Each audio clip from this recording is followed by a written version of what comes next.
Terimalah salam sejahtera dalam Tuhan kita Yesus Kristus. Shalom. Saudara-saudari, sahabat teduh yang dikasihi oleh Tuhan Yesus Kristus.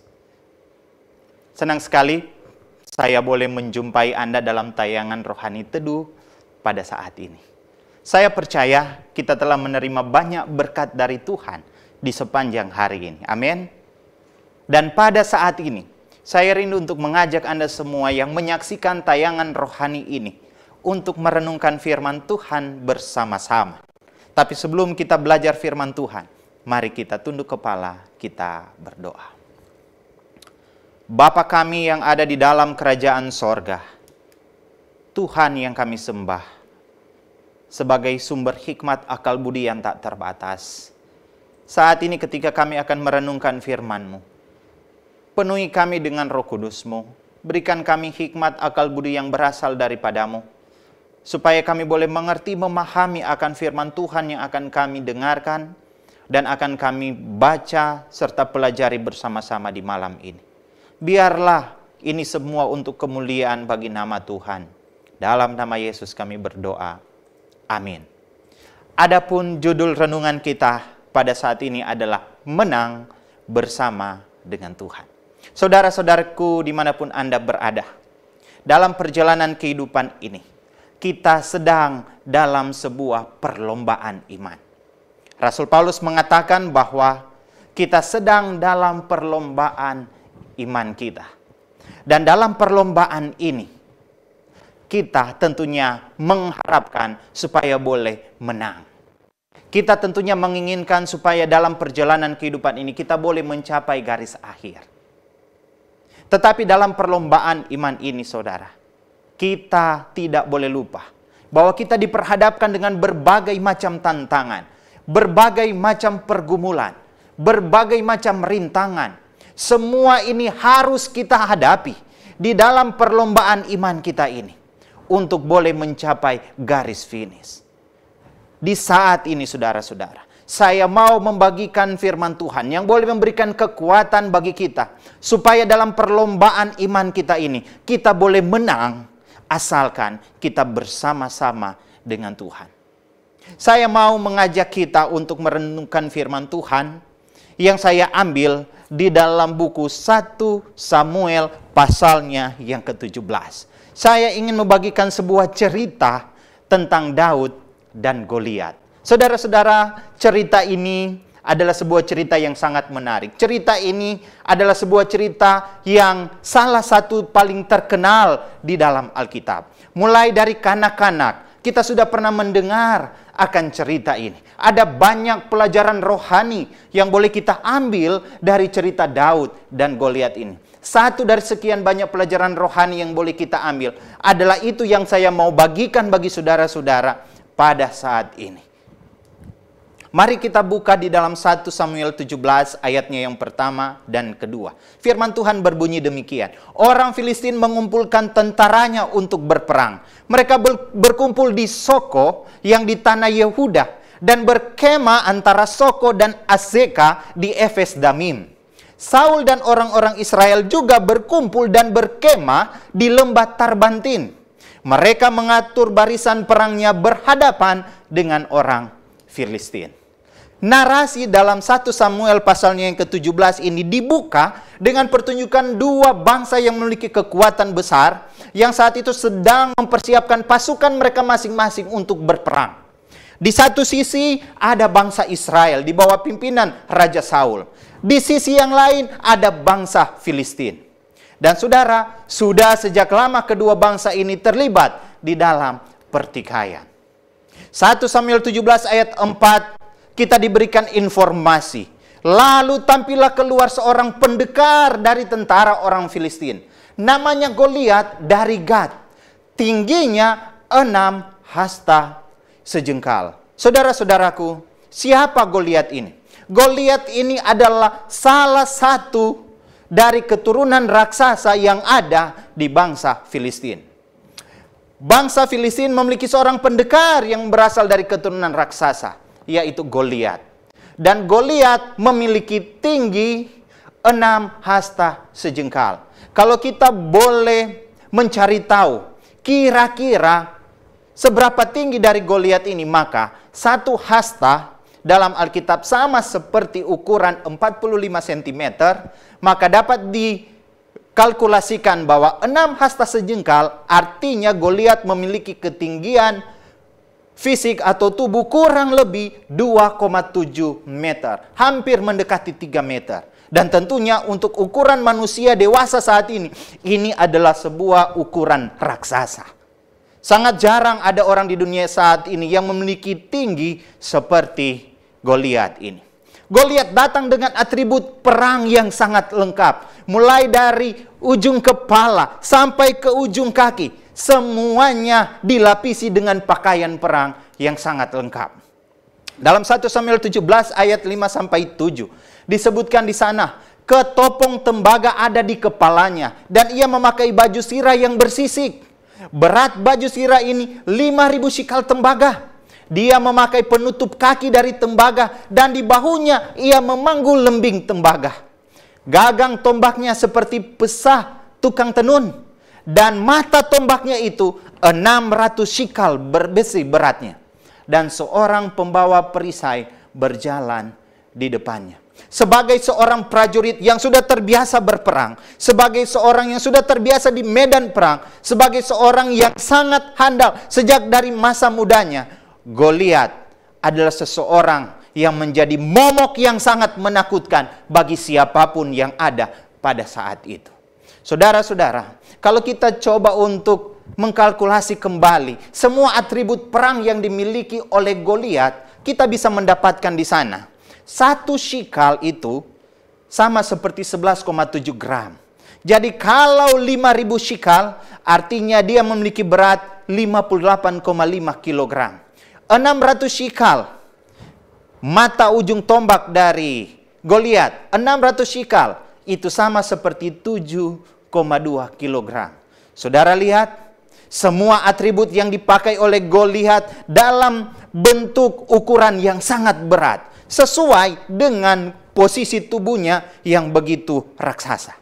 Goliat tampil di depan panggung dan mulai menebar siwor atau memberikan ancaman kepada bangsa Israel. Di ayatnya yang ke-10 berbunyi demikian, pula kata orang Filistin itu atau Goliat ini, aku menentang hari ini barisan Israel. Berikanlah kepadaku seorang, supaya kami berperang seorang lawan seorang. Perhatikan saudara-saudara, orang Filistin tidak meminta peperangan dengan jumlah pasukan yang besar. Tetapi mereka datang dengan satu penawaran, yaitu 1 lawan 1.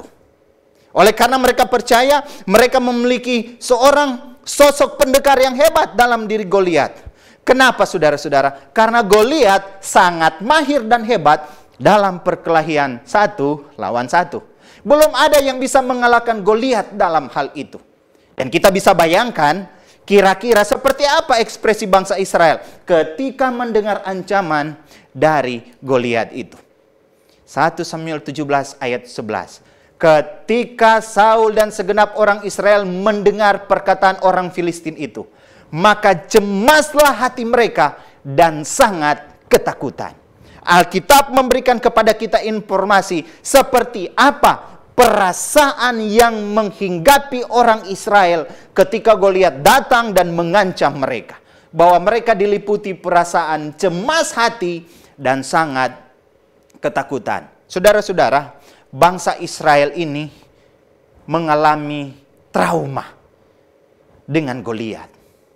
Ancaman nyata yang dia berikan begitu menakutkan orang Israel. Kata Ibrani atau bahasa Ibrani Chahat yang diartikan shattered dalam bahasa Indonesia terjemahan bebas artinya merasa hancur. Jadi ketika orang Israel mendengar ancaman dari Goliat, mereka dipenuhi dengan perasaan hancur. Mereka dipenuhi dengan perasaan hati yang sangat takut sekali, yang hancur lebur, yang tidak lagi memiliki pengharapan. Karena mereka tahu bahwa mereka tidak memiliki seorang prajurit yang lihai yang boleh berhadapan 1 lawan 1 dengan Goliat. Dalam 1 Samuel 17 ayatnya yang ke-16, Orang Filistin itu maju mendekat pada pagi hari dan petang hari. Demikianlah ia tampil ke depan selama 40 hari lamanya. Melihat ketakutan dari orang Israel yang semakin menjadi-jadi, Goliat tampil ke depan setiap hari. 2 kali Goliat mendatangi barisan orang Israel untuk mengancam orang Israel. Yang pertama pada pagi hari dan yang kedua pada petang hari.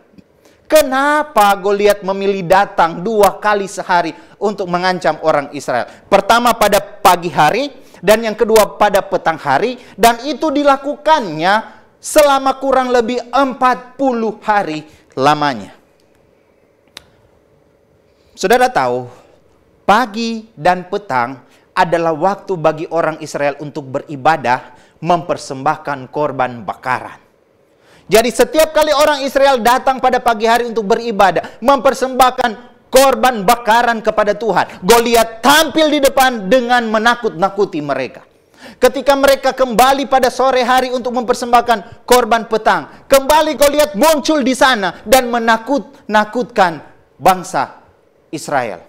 Kehadiran Goliat menyebabkan keresahan bagi orang Israel dalam beribadah. Saudara bisa bayangkan ketika saudara sementara dalam suasana beribadah, kemudian saudara diperhadapkan pada berbagai macam ancaman dan lain sebagainya. Tentu ada perasaan takut yang hinggap di dalam hati saudara. Sementara saudara beribadah di gereja, tiba-tiba gempa bumi yang begitu keras, saudara. Saya bisa membayangkan kira-kira berapa yang masih tersisa di dalam gereja sementara gempa bumi itu terjadi. Paling ada begitu banyak orang yang mungkin tidak lagi konsentrasi beribadah, lari keluar menyelamatkan diri oleh karena gempa yang terjadi. Begitulah situasi yang dialami oleh bangsa Israel. Sementara beribadah, mereka diperhadapkan pada tantangan, pada ancaman yang diberikan oleh Goliat. Dan ini berlangsung, saudara, kurang lebih 40 hari lamanya. 40 hari bangsa Israel hidup di dalam trauma yang cukup lama oleh karena Goliat. Apa ekspresi bangsa Israel ketika Goliat datang setiap pagi dan sore ketika mereka sementara beribadah? 1 Samuel 17 ayatnya yang ke-24. Ketika semua orang Israel melihat orang itu, larilah mereka daripadanya dengan sangat ketakutan. Sementara ibadah, saudara-saudara, datang ancaman yang nyata dari Goliat. Mereka lari, meninggalkan korban bakaran yang sementara mereka persembahkan. Karena sangat ketakutan bertemu dengan Goliat. Sementara peristiwa itu terjadi, di tengah-tengah kegaduhan yang disebabkan oleh ancaman nyata dari Goliat ini. Dalam 1 Samuel 17 ayat 23. Sedang ia berbicara dengan mereka, tampillah maju pendekar itu. Namanya Goliat, orang Filistin dari Gad, dari barisan orang Israel. Ia mengucapkan kata-kata yang tadi juga, dan Daud mendengarnya. Rupanya, saudara-saudara, ketika Goliat, orang Filistin datang, menyerang dan mengancam akan bangsa Israel setiap hari dengan perkataan ancaman yang sama, tiba di satu saat, hal itu terdengar oleh Daud. Nah, mungkin kita bertanya, siapa Daud ini? Di dalam firman Tuhan, 1 Samuel 17 ayat 12 mengatakan Daud adalah anak seorang dari Efrata, dari Bethlehem Yehuda, yang bernama Isai. Isai mempunyai 8 anak laki-laki. Pada zaman Saul, orang itu telah tua dan lanjut usianya. Jadi saudara-saudara, siapa Daud ini? Daud adalah anak dari seorang yang bernama Isai. Tinggal di Efrata, dari Bethlehem Yehuda. Dan dia memiliki saudara, karena jumlah mereka, kakak beradik mereka adalah 8 bersaudara. Dalam 1 Samuel 17 ayat 14 sampai 15 disebutkan, Daudlah yang bungsu. Jadi dari 8 bersaudara, Daud ini yang paling muda, the youngest man, yang paling bungsu di antara mereka. Daud selalu pulang dari Saul untuk mengembalakan domba ayahnya di Bethlehem. Daud terbiasa pergi ke barisan bangsa Israel. Biasa pergi bertemu dengan Saul. Oleh karena Alkitab mengatakan beberapa kakak dari Daud bekerja sebagai prajurit dari tentara Saul. Seringkali ayahnya menyuruh Daud untuk pergi mencari tahu kabar tentang kakaknya. Bagaimana keadaan mereka. Itu pula ketika Daud pergi ke sana dan mendengar, kebetulan saat itu Goliat datang mengancam bangsa Israel. Dan perkataan Goliat didengar oleh Daud yang masih muda ini. Seperti apa perawakannya, saudara? Tentunya kita berandai-andai kalau seorang laki-laki yang masih muda, taruhlah usia belasan, 17-18 tahun. Tentunya bagi kaum wanita atau kaum Hawa mendampakkan bahwa Daud ini pastilah sosok seorang yang tampan. Dan Alkitab mengatakan, saudara-saudara, dalam 1 Samuel 16 ayat 12, kemudian disuruhnyalah menjemput dia. Ia atau Daud kemerah-merahan, matanya indah dan parasnya elok. Lalu Tuhan berfirman, bangkitlah, urapilah dia, sebab inilah dia. Jadi perawakan dari Daud ketika masih sangat muda pada waktu itu, kemerah-merahan, matanya indah, parasnya elok. Kalau saja Daud itu hidup saat ini, maka Daud dapat dipastikan akan sangat digandrungi oleh banyak kaum wanita sekarang. Oleh karena ketampanan dari Daud. Tapi bukan hanya itu. Daud juga memiliki sifat pemberani yang luar biasa di dalam dirinya. Itu dinyatakan di dalam 1 Samuel 17 ayat 26. Ketika Daud mendengar perkataan ancaman dari Goliat ini. Dan ini respon dari Daud. Lalu berkatalah Daud kepada orang-orang yang berdiri di dekatnya. Siapakah orang Filistin yang tak bersunat ini? Sampai ia berani mencemoohkan barisan daripada Allah yang hidup. Saudara lihat keberanian dari Daud di sini. Di saat bangsa Israel mengalami ketakutan, Daud yang masih sangat muda ini tampil dengan penuh perasaan keberanian yang kuat di depan Goliat. Bahkan Daud sedikit menyindir akan Goliat ini. Karena Daud tahu bahwa dia sementara menantang barisan daripada Allah yang hidup. Dalam 1 Samuel 17 ayat 32, kita mendengar kata-kata nasihat kekuatan yang diberikan oleh Daud yang masih muda ini kepada Raja Saul dan kepada bangsa Israel. Seakan-akan dia mau mengajari mereka untuk jangan menjadi takut, jangan tawar hati. Dalam 1 Samuel 17 ayat 32, berkatalah Daud kepada Saul, janganlah seorang menjadi tawar hati karena dia, hambamu ini akan pergi melawan orang Filistin itu. Saudaraku, suatu hal yang tidak pernah dipikirkan oleh Raja Saul. Suatu hal yang tidak pernah ada dalam pikiran orang Israel. Ada dari antara mereka satu sosok yang mau untuk meladeni tantangan yang diberikan oleh Goliat. Dan mereka tidak pernah berpikir itu adalah Daud yang masih sangat muda. Mungkin kita bertanya-tanya, Daud oleh karena keberaniannya, karena memang dia masih muda. Memang keberanian seorang yang masih muda, saudara, tentunya masih begitu besar dan masih begitu menggebu-gebu. Tidak heran dia berani untuk menantang Goliat. Tapi saudara, Daud bukan sembarangan bicara.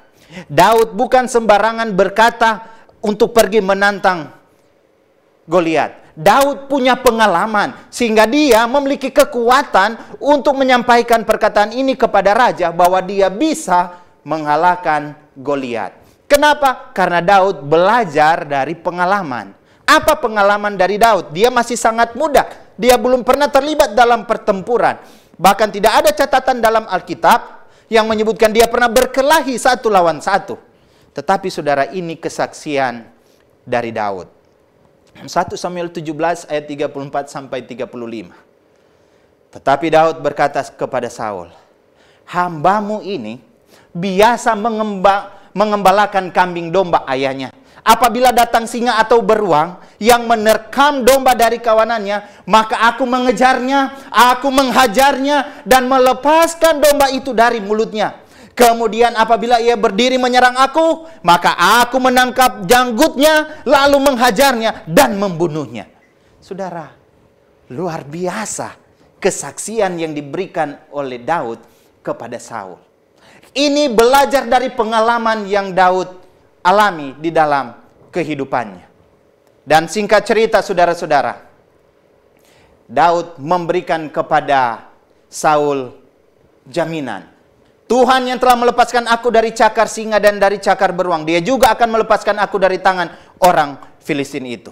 Kata Saul kepada Daud, pergilah, Tuhan menyertai engkau. Saudara-saudara, singkat cerita, dalam 1 Samuel 17 ayat 45, Daud pergi berhadapan dengan Goliat, dan Daud katakan, engkau mendatangi aku dengan pedang, tombak, dan lembing, tapi aku mendatangi engkau dengan nama Tuhan semesta alam, Allah segala bangsa Israel yang kau tantang itu. Dan inilah perkataan yang disampaikan oleh Daud. Dan tindakan yang dia buat, dia mengambil batu, ditaruhnya dalam umbannya dan dilepaskannya. Dan batu itu kena tepat di dahi dari Goliat. Dan Goliat itu pun mati. Saudara-saudara, singkat cerita, Daud menang melawan Goliat. Apa pelajaran yang bisa kita ambil dari kemenangan Daud ini? Yang pertama, Daud melihat Tuhan itu ada, sedangkan orang Israel melihat Goliat yang perkasa. Yang kedua, Daud mendengar suara Tuhan untuk maju, sedangkan orang Israel mendengar kata-kata cemoohan dari Goliat. Daud merasakan hadirat Tuhan ada, sedangkan orang Israel merasakan ketakutan yang hebat dari Goliat. Daud berfokus pada Tuhan, sedangkan orang Israel berfokus pada Goliat. Inilah yang menyebabkan Daud menang, oleh karena Daud percaya kepada Tuhan. Oleh karena Daud tahu ada Tuhan yang bersama-sama dengan dia. Ada Tuhan yang sanggup untuk memberikan kepadanya kemenangan. Inilah yang menyebabkan Daud menang. Saudara-saudaraku yang Tuhan kasihi, dalam hidup kita diperhadapkan dengan berbagai macam tantangan. Kita diperhadap dengan berbagai macam pergumulan hidup. Seakan-akan itu seperti Goliat besarnya yang datang menimpa kita. Tapi jangan khawatir, jangan takut. Mari kita seperti Daud, percaya ada Tuhan yang bersama-sama dengan kita. Dan Tuhan pasti akan memampukan kita melawan semua Goliat-Goliat yang ada di dalam kehidupan kita. Sehingga seperti Daud menang, kita pun juga akan menang bersama dengan Tuhan. Kalau ini adalah harapan kita bersama, saya undang kita untuk berdoa. Bapa kami yang ada di dalam kerajaan sorga, terima kasih untuk indahnya sukacita merenungkan firman Tuhan malam pada saat ini. Kiranya urapan sorga menjadi bagian kami. Firman-Mu yang kami dengarkan menguatkan kami semua, supaya kami menang dalam pergumulan hidup kami bersama dengan Tuhan. Berkati kami semua yang sudah mendengarkan tayangan rohani ini, karena kami sudah berdoa dalam nama Yesus Juru Selamat kami. Amin.